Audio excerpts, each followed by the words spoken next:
In a bold move that's sure to ignite nationwide debate, President Donald Trump has issued an executive order halting all federal support for gender transitions among LGBTQ youth under the age of 19.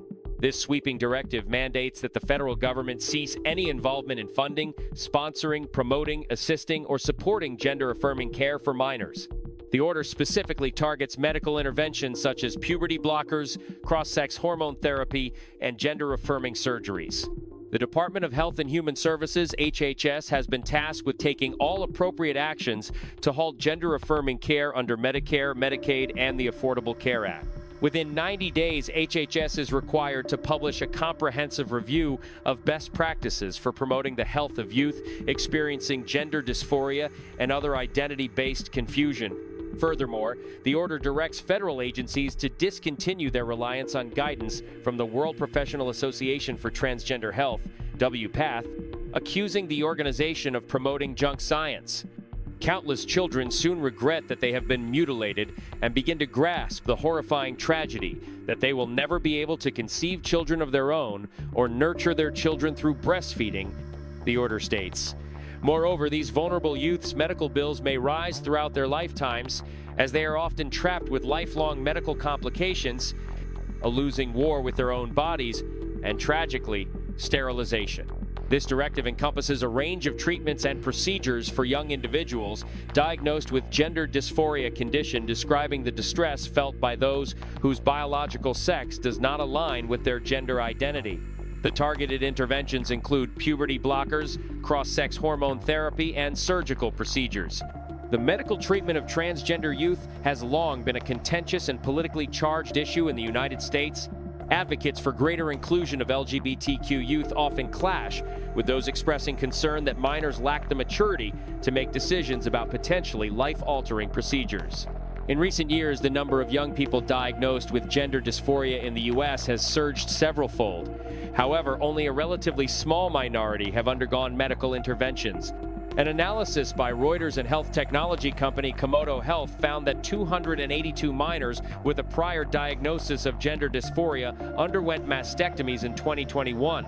Approximately 4,230 minors received cross-sex hormones, and fewer than 1,400 received puberty blockers that year.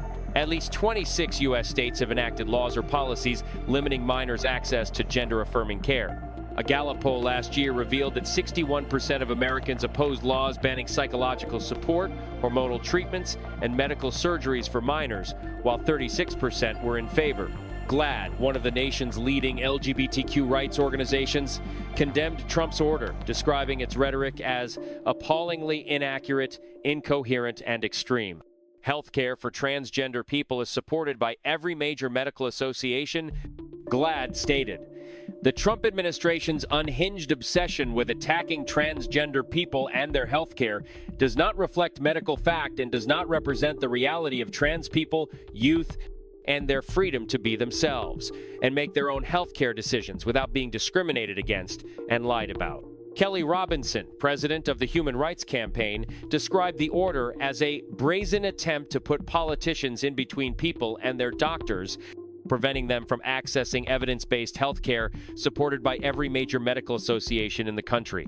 It is deeply unfair to play politics with people's lives and strip transgender young people, their families, and their providers of the freedom to make necessary health care decisions, Robinson said. Leading U.S. medical organizations, including the American Medical Association and the American Academy of Pediatrics, have expressed support for gender-affirming care. However, several European countries, including the United Kingdom, Sweden, Denmark, and France, have taken steps to roll back access to treatments such as puberty blockers. Last year, the Cass Review, a landmark study commissioned by the UK's National Health Service, concluded that the evidence behind medical treatments for youth with gender dysphoria was remarkably weak, and that such interventions should only be undertaken with extreme caution. Among other findings, the review noted that puberty blockers were not found to relieve gender dysphoria or improve body satisfaction, and evidence about their effects on psychological well-being, cognitive development, and fertility was insufficient or inconsistent. This executive order marks a significant shift in federal policy regarding transgender youth and is expected to face legal challenges and widespread debate in the coming months. Curious to learn more? Click on one of the videos appearing on your screen to discover the latest breaking news about President Donald Trump's recent actions. You might be surprised by what's unfolding.